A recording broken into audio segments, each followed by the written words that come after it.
It's no secret to you that right now it's really hard to keep good people around. The truth is, the market is super hungry for talent. And if you've got talent, they're almost certainly being courted by other small businesses. Business Made Simple is hosting a talent management live cast on August 26th. Now, it's normally $275 to get in, but I can get you in for free. So you'll join my small group, and when you're done with the live cast, you'll have a simple action plan to prevent your talent from leaving. Not only that, the live cast will cover how to best structure compensation packages, and you'll know what your people should be paid. Add to this, the live cast is going to cover how to recruit and on-ramp top talent. As you know, your employees are your biggest investment. Your business will literally grow or decline based on how you hire and whether you can keep them. So, sign up in the show notes. There's a link in the show notes. Click it and sign up. I'll follow up with you directly and get you all the information you need to join the live cast on August 26th.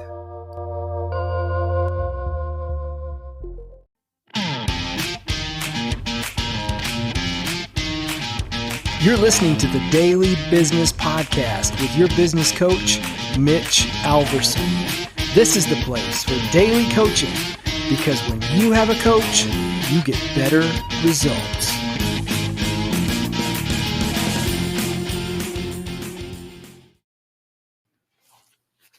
Hey guys, it's Mitch here. Happy Friday. We did it. We made it to Friday. All right, but it is Friday the 13th. So I don't know if you're if that bothers you or not, but it's true. It's Friday 13th. Hey, so we're in Don Miller's book, Business Made Simple. We are in the chapter on negotiation. And if you're following along today, I'm on page 163 and 4. And we're talking about making the initial offer. So what the tip really here is to go ahead and make the initial offer. That way you set the anchor for the, which way this negotiation is going to go, right? And in the book, Don gives some examples of negotiating buying a car. And in a normal market, I think his tips would be great. But in this crazy market right now, people, are paying sticker and over sticker for cars. And used car, the value of used cars are up, I think, like 40%. It's crazy. So, that normally in a normal market, his advice is correct. Like you go in and make the initial offer to set the anchor. That way you're working from that point. You're not working from their point. Normally nobody pays sticker, right? Except in very few occasions. So you would go in and make your offer well below the sticker price, and that way you're working from your anchor point and not their anchor point. So that's basically the tip today. Again, I've seen this happen where in real estate as well, where people that I've worked with before have made just offers that you think would be insulting. And sometimes they were, right? And the seller will let you know, or the person, that's facilitating the deal, whether it's some sort of real estate agent, they'll let you know, hey, I'm not even going to present that offer, which kind of lets you know if your anchor is going to be too low. But yeah, don't be afraid to go ahead and set the initial offer and set that anchor so that you have kind of some control over which way the negotiation is going to go. All right, guys, that's it. Have a super Friday, and we'll see you guys next week.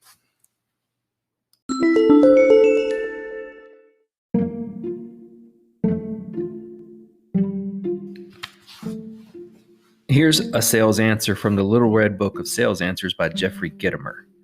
How can I prevent objections from occurring? Answer: cover them in your presentation. You have not had a new objection since your career began.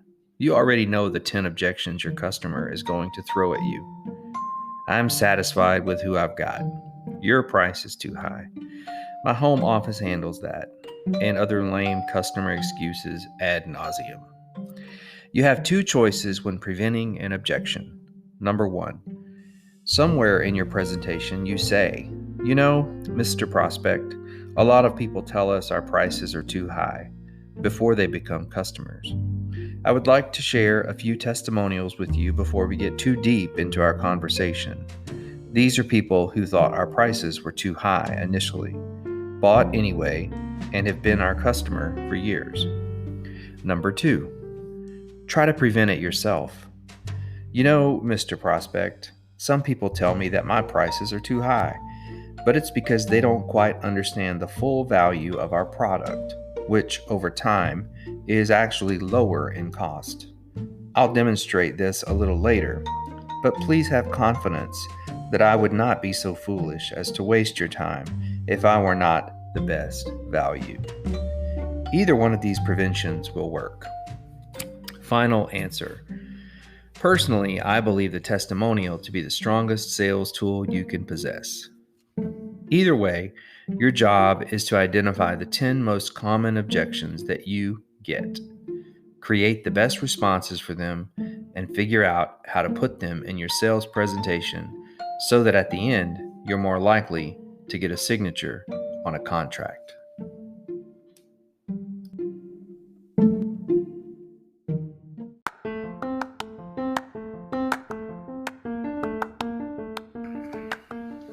Hey guys, thanks for listening to the Daily Business Podcast with Mitch Alverson. If you got time, please subscribe to the podcast and consider rating and reviewing the show. That way, other people will find us. By the way, I really love to hear from you guys, so please email me at mitch@3advisors.org with your feedback or questions. Thanks again, and we'll see you tomorrow on the Daily Business Podcast with Mitch Alverson.